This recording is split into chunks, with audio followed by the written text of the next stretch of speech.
Juan de la Rosa. Capítulo 7. La batalla de Aroma según Alejo. El 16 de noviembre tuve el alto honor de ser llamado por Clemente a la presencia de la noble señora, que él decía estar en la sala de recibo. Fui volando, y la vi desde el portón entreabierto de la antesala, con el padre Arredondo y el licenciado Burgulla. Hablaban los tres de pie con mucha animación, bajando la voz como si recelasen de ser oídos y volviendo a levantarla en el calor de la discusión que sostenían. Como no advirtieron mi llegada, ni quise yo interrumpirles, tuve tiempo de sobra para examinar el lugar que yo veía por primera vez y al señor licenciado que solo conocía de nombre, por la fama que pregonaba sus luces en la casa. El portón cerca del cual me hallaba, igual en su forma y hechura al del oratorio, ostentaba, en vez del ángel del silencio, un animal que decían ser león por las crines y garras que tenía. Pero era de color verde y con rostro casi humano, como el de una vieja que estuviera haciendo un gesto horrible. La sala, de la que podía ver la mayor parte, no difería de las demás habitaciones más que por unas molduras de estuco pintadas al óleo, que figuraban en las puertas y ventanas cortinajes de terciopelo verde, recogí, dos por cadenas de oro. Las ventanas, por raro lujo en aquel tiempo, tenían grandes vidrios, no sin que se hubiese puesto delante de estos una tupida red de alambre. En el testero, a uno y otro lado de la puerta que comunicaba al oratorio, había grandes espejos ovalados con marcos de plata, suspendidos a la pared por cadenas de lo mismo, sobre mesas con tapa y pies de berenguela.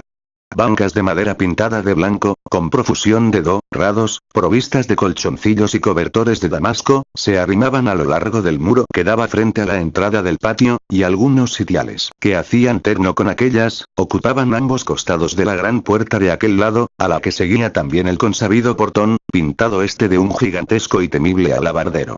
El pavimento de ladrillos octógonos y otros cuadrados más pequeños, perfectamente unidos, no tenía más que unas tiras de gruesa alfombra del valle, a los pies de las bancas y sitiales. Grandes repisas de madera estaban, por último, fuertemente clavadas casi en toda la extensión de las paredes, a la altura a que podía llegar la mano de una persona subida sobre las bancas, sosteniendo jarrones, enormes vasos, extrañas copas y otros objetos de plata y de cristal. La figura del señor licenciado Burgulla era lo más risible que se puede imaginar, aunque él se daba un aire de importancia y de gravedad como ningún otro letrado de su tiempo. Menos que de mediana estatura, muy calvo, delgado, coloradito, cuidadosamente rasurado, con grande nariz terminada en punta, ojitos salientes y bailadores y orejas muy tiesas como las asas de algún vaso desenterrado de las huacas de los indios, aquel hombrecito, vestido de casaca negra, chupa blanca, calzón y medias azules, hacía los mayores esfuerzos por mantenerse derecho como un huso, estirado sobre las puntas de sus pies calzados con zapatos de enormes hebillas, y levantaba en el aire, cogido de media caña, con el pulgar y los dos siguientes dedos, su bastón de puño de oro y grandes borlas de seda negra. Repito que es increíble semejante desgracia, decía doña Teresa. Nuestro Señor no puede permitirla. Y yo pienso lo mismo y tengo mis razones, agregó el comendador de la Merced. Aquello ha debido terminar el 14 por la tarde. Estamos a 16. Pasan 2 días solamente, y el hombre, que dicen ha prestado declaración jurada ante el intruso gobernador, no es un pájaro, para venir hasta esta villa. Porque hay más de 50 leguas. Distinguo, contestó el licenciado con voz de falsete. El hombre ha debido tomar atajos. No ha dejado de caminar durante la noche. Porque, como dice el príncipe de los poetas, monstrum horrendum ingens, cui quod sunt corpore pluma. Nocte volat coeli medio terraque, per umbram stridens, nec dulci declinat lumina somno. Ante tal argumento, que el uno debió entender a medias y la otra de ningún modo, quedaron mudos el padre y doña Teresa. Bueno, dijo después de un rato y tímidamente el primero. El señor licenciado tiene tal vez razón. Pero. ¿Pero qué? ¿Quare dubitas? Le interrumpió el aludido, levantando más su bastón. Videre et credere, sicut tomam, repuso el padre, muy contento, casi triunfante por no haberle faltado el latín. Yo no puedo saber tanto como vuestras mercedes, intervino doña Teresa. Pero insisto en que lo mejor es enviar al muchacho al convento, donde dicen que entró aquel alzado, y sonsacarle después a su vuelta. Accedo, es decir, no me opongo, replicó el licenciado. Femina intellectus acutus. Pero, ya no pudo concluir su docta explicación de la tolerancia a que se inclinaba. porque doña Teresa se había vuelto del lado de la antesala, para repetir sin duda su orden de llamarme, y dio un grito al verme con la cabeza metida enteramente por la abertura del portón. Juanito, me dijo ella enseguida, procurando serenarse y casi con dulzura, ¿has oído lo que hablábamos?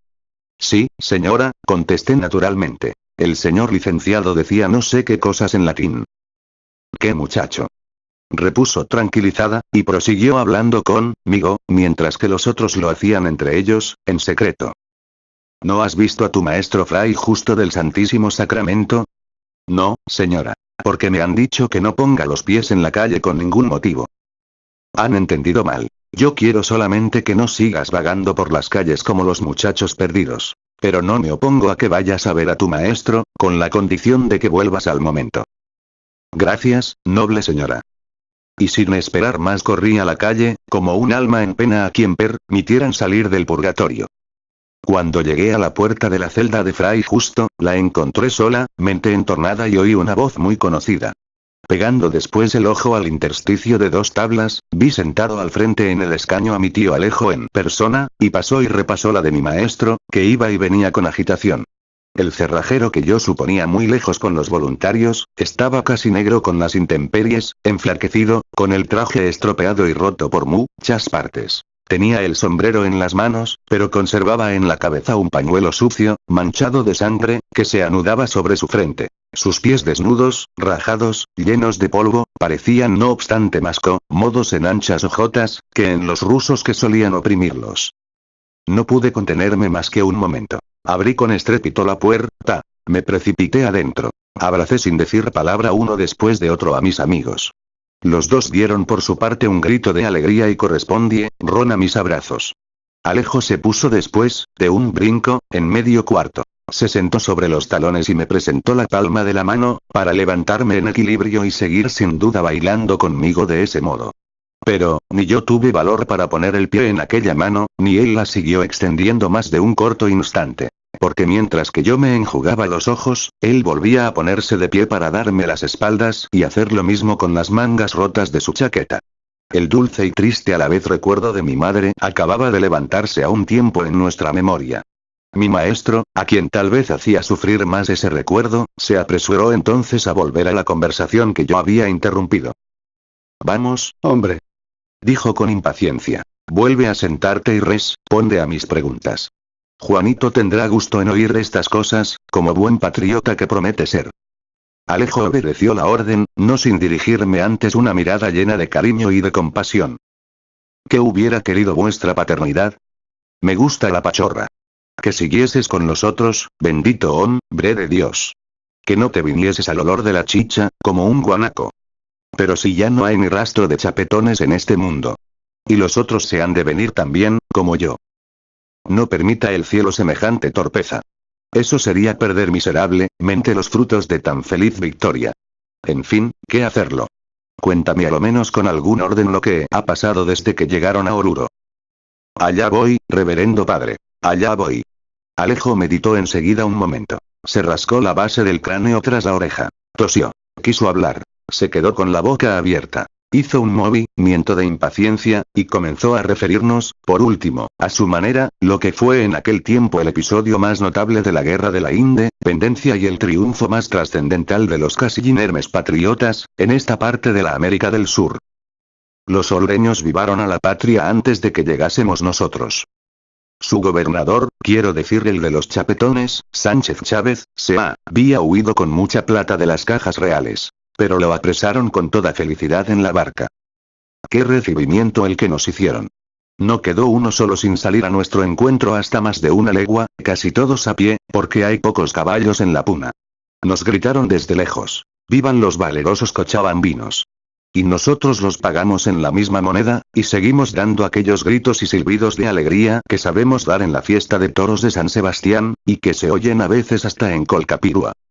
Cuando entramos en las calles de Oruro llovían tantas flores de las puertas, ventanas y balcones, que yo creí que habría tras del cerro más jardines que en Calacala. Pero vi después que solo eran papeles y cintas de todos colores, picados con tijeras y perfumados, eso sí, de riquísimas esencias. Estuvimos allí 2 semanas. Don Esteban creyó que debíamos arreglar como aquí las cosas del gobierno de la patria. El paisano Unfueta me dijo, también, que le ayudase a montar 2 cañones inservibles que había botados en el reducto. Pero no pudimos, y yo me aburrí tanto, que quise arrojar uno de ellos a los fosos, y ya lo tenía levantado sobre mis hombros, cuando me rogaron que no me enojase de un modo tan feo que daba miedo. Y yo les contesté bueno, ahí está. Y me fui a mi cuartel. El domingo, era 12 de noviembre, pero Alejo no sabía nada de fechas y recordaba solamente los días de la semana, como todos los de su clase, nos hicieron formar los jefes, don Esteban y don Melchor, en la pampa, cerca del reducto. Y dijeron que los de a pie debíamos juntarnos con los de Oruro, que eran un poco menos que nosotros, los infantes. Son chiquitos, retacos. Pero caramba. ¿Cómo habían sabido andar en sus pampas? Y cómo gritan y silban, y qué valientes son, también, en la guerra. Ya lo verá, vuestra paternidad, y tú también, muchacho. Después de eso que iba diciendo, nos hicieron repartir provisiones de maíz tostado, harina, chuño y charqui. A los que tenían mosquetes, trabucos y fusiles, que eran muy pocos, ni 150 siquiera, les distribuyeron, además, pólvora, balas, piedras de chispa, lo que necesita, van, según el estado de sus bocas de fuego. Tocaron marcha los tambores y cornetas, y griega. ¡Viva la patria! Salimos andando por la pampa, camino de la paz, primero los fusileros, enseguida nosotros los de macana, después la caballería, y al último los que no podían entenderse con los 2 cañones que se empeñó siempre en llevar el paisano Unzueta. El mundo, conviene que lo sepa su paternidad y tú, también, Juanito, es, más allá de las cuestas de Chaya, así como mi mano, como esta mesa. Solo hay, a largos trechos, de leguas y más leguas, unos cerritos como el de San Sebastiano Alalay, o cadenas de cerros un poco más altos como esta que acaba en el San Pedro. Creo también que Dios no puso los árboles y las flores más que en nuestros valles. Yo no he visto por aquel lado más que el ichu y unas hierbas o arbustos que llaman tolas. Ese día llegamos apenas a un pueblo que tiene por nombre Caracollo, siempre en medio de la pampa. Ni cansados como estábamos, pudimos dormir por la noche los de Cochabamba y del Valle. El frío, cuando cae la helada como cayó entonces, hace gritar, hasta en este tiempo de calores, a las vicuñas. Dicen que por San Juan revientan con él las mismas piedras. Pero nuestros compañeros, los olreños, se reían de nosotros, y dejándonos guarecer en las casuchas, durmieron al raso, en el suelo pelado, como unos angelitos. Al día siguiente, lunes, seguimos andando, sin poder alcanzar hasta la tarde unos cerritos, en medio de los cuales campamos al aire libre. Porque no había más que una casa, de la hacienda de Pan Duro o del Marquesa, no, en la que se alojaron los jefes. Más allá seguía la pampa interminable, y parecía alfombrada de verde y amarillo, con los tolares más túpidos y altos que los que habíamos empezado a dejar a nuestras espaldas. Solo sobresalían allí, en varias direcciones, las huacas o casas y sepulcros de Tai, Ra amasada de los gentiles. Muy lejos, hacia la parte por donde teníamos que seguir la marcha al día siguiente, se elevaba un poco el terreno, mire, vuestra paternidad. Como aquí, en la palma de mi mano, se levanta el lugar en que se anudan mis dedos. Y mucho más lejos, sobre esa altura, se veían 2 pequeñas y delgadas pilastras, casi juntas, que me dijeron que eran las torres de Sicásica, distantes más de 9 leguas todavía. El camino que debíamos andar hasta allá, parecía, en fin, una cinta blanca extendida entre la hierba. El martes muy temprano, cuando nos acurrucábamos, pidiendo a las ánimas del purgatorio que hicieran salir el sol para calentarnos, los tambores, cajas, pífanos, clarines y cornetas tocaron la diana, con más ganas y más largo que nunca. Nos formamos para seguir la marcha. Pero don Esteban nos demoró recorriendo las filas a caballo, y le oí decir a don Miguel Cabrera, su secretario, que íbamos a vernos las caras con los soldados de los chapetones. A la hora del almuerzo 8 de la mañana descansamos en el reducto viejo, a la orilla del único riachuelo que hay en esa pampa. Encendimos fuego con los tolares, que arden aunque estén verdes. Hicimos la agua y desayunamos, riendo alegremente, en chacota. La pampa adelante de nosotros estaba desierta, silenciosa. Entre las huacas pastaban algunas llamas y vicuñas. 2 de estas cruzaron a la carrera el camino, de este lado a este otro, de izquierda a derecha, según él accionaba. Lo que nos dio tanto gusto, que nos paramos todos a un tiempo, y arrojamos al aire sombreros y monteras, con gritos y silbidos que debieron oírse hasta en Sicásica. «Bueno, muchachos», exclamó don Melchor, que ya había cabalgado su famoso vallo calzado de 3 Esto es prueba de que tendremos buena fortuna, aunque yo nunca lo he dudado. Todo depende ahora de las lanzas y macanas. ¡Viva la patria! ¡Viva la patria! ¡Viva Quitón! Le contestamos. Seguimos andando, andando por la pampa que no tiene fin, hasta que no se veía ni un poquito de nuestra sombra, las 12 del día. Y nos mandaron hacer alto, como a media legua de donde se levantaba el terreno. Vimos entonces por el lado de Sicásica una larga fila de bayonetas, que brillaba al sol sobre los tolares, aproximándose a nosotros muy lentamente. Luego, cuando la cabeza de esa víbora con escamas de espejo se acercó al punto donde bajaba de aquella parte el terreno, fue recogiéndose en pedazos a uno y otro lado, y apareció de largo a nuestros ojos, tan recta y unida, que yo hubiera jurado que era realmente de una sola y misma pieza. Despedía relámpagos de toda ella. La cabeza y la cola sobresalían y brillaban mucho más todavía, porque las formaban soldados de caballería, con lujosos cascos y corazas de acero reluciente como la plata. Don Esteban hizo tocar llamada de oficiales, y todos se reunieron en rueda, a un lado del camino, para recibir sus órdenes. Nosotros nos miramos las caras, creo que estábamos un poco amarillos, y que las espuelas de los huauques de la caballería metían más ruido, como de campanillas. Pero nos ajustamos bien las fajas de los calzones. Terciamos los ponchos sobre el hombro izquierdo. Alentamos los leques y monteras, y preparamos las macanas. Nos dijimos, también, que eran muy pocos, queríamos engañarnos nosotros mismos y animarnos los unos a los otros.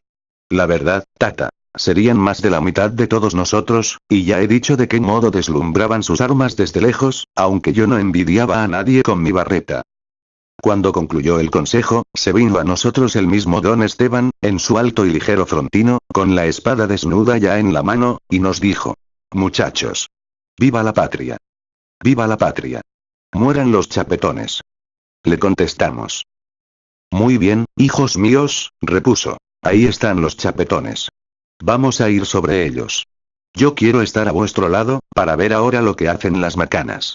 Que nadie grite y solo se cumplan mis órdenes. En columna. Adelante. Desobedecimos sin querer ni pensar su recomendación de callarnos, pues gritamos más que nunca, y obedecimos su voz de mando, poniéndonos en filas en todo lo ancho del camino. Entretanto, don Melchor había hecho formar la caballería en 2 escuadrones, a nuestras espaldas, y el paisano Unfueta porfiaba por hacer arrastrar sus cañones o carronadas, como él decía, sin poder alcanzarnos, ni ponerse nunca a nuestro lado, según se había convenido.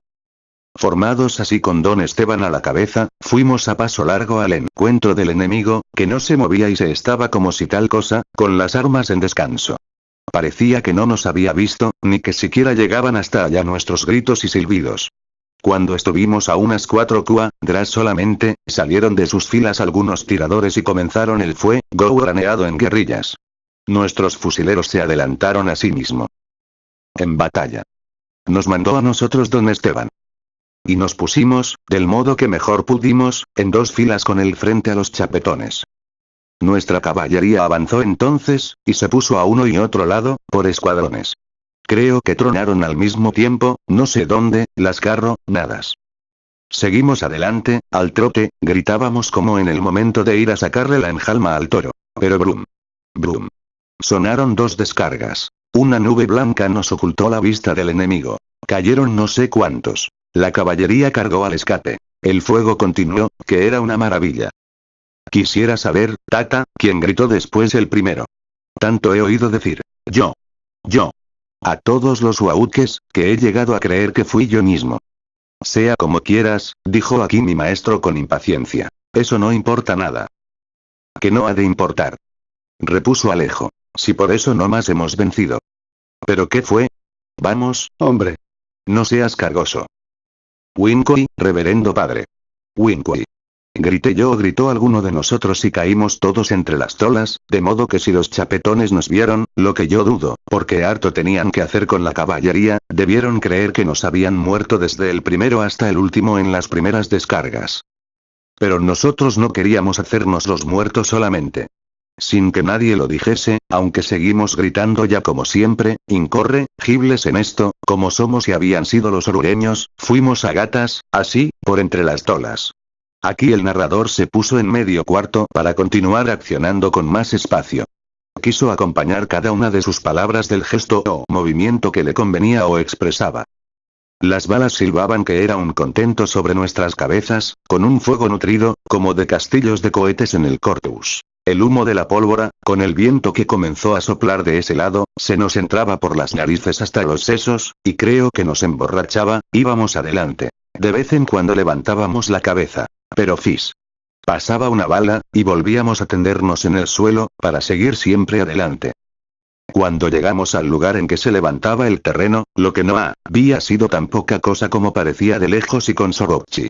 Tuvimos que pararnos, para subir más pronto. Muchísimos cayeron allí, para no contar nunca este cuento. Me pareció que vi entonces volver a escape por un lado a la caballería. Y he sabido después que tuvo realmente que volver a rehacerse. Porque en la primera carga se encontró con un cuadro formidable que no pudo romper de ningún modo. Ya no había Winkoi, ni cosa que valga. Era mejor impedir que el enemigo cargase sus bocas de fuego. A ellos, hijos míos. A ellos. Palo y tente tieso. Gritaba don Esteban. No sé, Tata, si habrá habido en este mundo un hombre más valiente. Pero no hay ahora ninguno como él, ni ha de haber ya nunca quien se le iguale. Venía a caballo, a cuerpo descubierto, arreando a los rezagados con la espada. Las balas le tenían miedo y se pasaban para matar a otros, como dice que hacen. Porque buscan a los cobardes. Watai, Wauke. Nos dijimos nosotros mismos. Y trepamos a brincos, en desorden, como cabras por el monte. Desde este momento, perdone vuestra paternidad, ya no puedo dar cuenta más que de lo que hicimos yo y los más próximos de mis compañeros. Bueno, hombre de Dios. Dijo mi maestro con más impaciencia. Porque se había detenido a escuchar con avidez y le fastidiaba sin duda la más ligera digresión. El humo era tan espeso que no veíamos ya nada a 2 pasos de distancia. Yo quedé, también, como tuerto. Un golpe muy recio me aturdió, y la sangre caliente me chorreaba de la cabeza, inutilizándome este ojo, el izquierdo.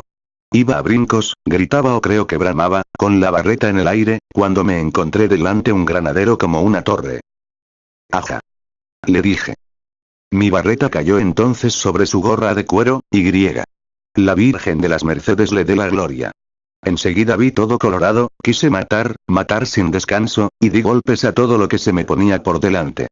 No me gusta alabarme, pero creo que rompí e hice volar en pedazos más de un fusil como chala y más de una cabeza como calabaza. No sé, no puedo decir de qué modo me defendía, una vez sentí cosquillas debajo del brazo, y solo después advertí que me había arañado la bayoneta de algún chapetón en el costado. Me encontré, en fin, solo en medio de la pampa. La caballería iba a lo lejos en persecución de los dispersos, por el lado de Sicasica. Don Esteban nos mandó reunir de uno en uno con los oficiales, porque no oíamos ni voz de mando, ni atendíamos, ni comprendíamos el toque de los tambores y las cornetas. Cuando estuvimos al cabo en montón, con los prisioneros al medio, que serían unos 200, se acercó el mismo don Esteban en el frontino bien sudado, más brioso y herido en la tabla del pescuezo, y nos dijo a todos, aunque mirándome a mí, según me parece. Valerosos cochabambinos. A vuestras macanas el enemigo tiembla. Bien. Viva el valiente don Esteban. Sus palabras son dignas de pasar a la historia, hijos míos. Exclamó mi maestro entusiasmado. Pero volviendo al punto a preocuparse de la idea que desde antes le atormentaba, agregó con severidad. Y sin embargo te has venido. Y se vendrán los otros.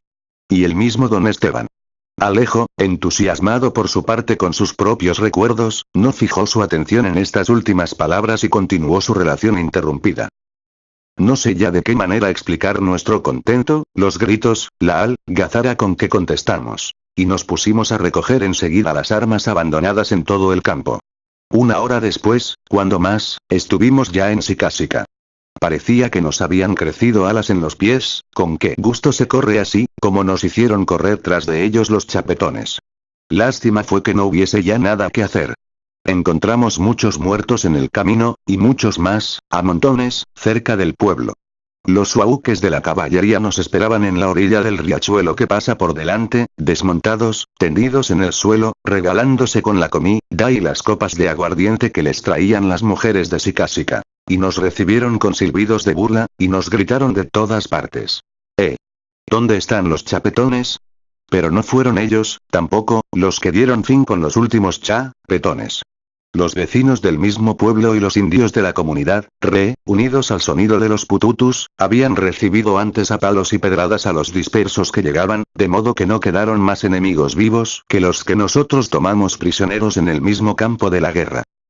Me han dicho, pero no creo, que escapó con algunos oficiales, su jefe, el brigadier, no recuerdo su nombre, una cosa así como Péroles. Pero te has venido como un guanaco. Y se vendrán todos al olor de la chicha de San Andrés. Exclamó nuevamente mi maestro. Descansaba yo tranquilamente, cuando me mandó llamar don Esteban, continuó diciendo impasible Alejo. Estaba en la mejor casa del pueblo, con todos los jefes reunidos en consejo. Hoy mismo, sin pérdida de tiempo, adelante. Decía muy irritado. No puede ser, contestaba don Melchor. Esperemos noticias de los patriotas de la paz. Es inútil. Volvamos sobre Oruro, gritaba un zueta. A Cochabamba. Exclamaban muchos oficiales. En este momento me presentaron a don Esteban. Alejo, tú te llamas Alejo, ¿no es verdad?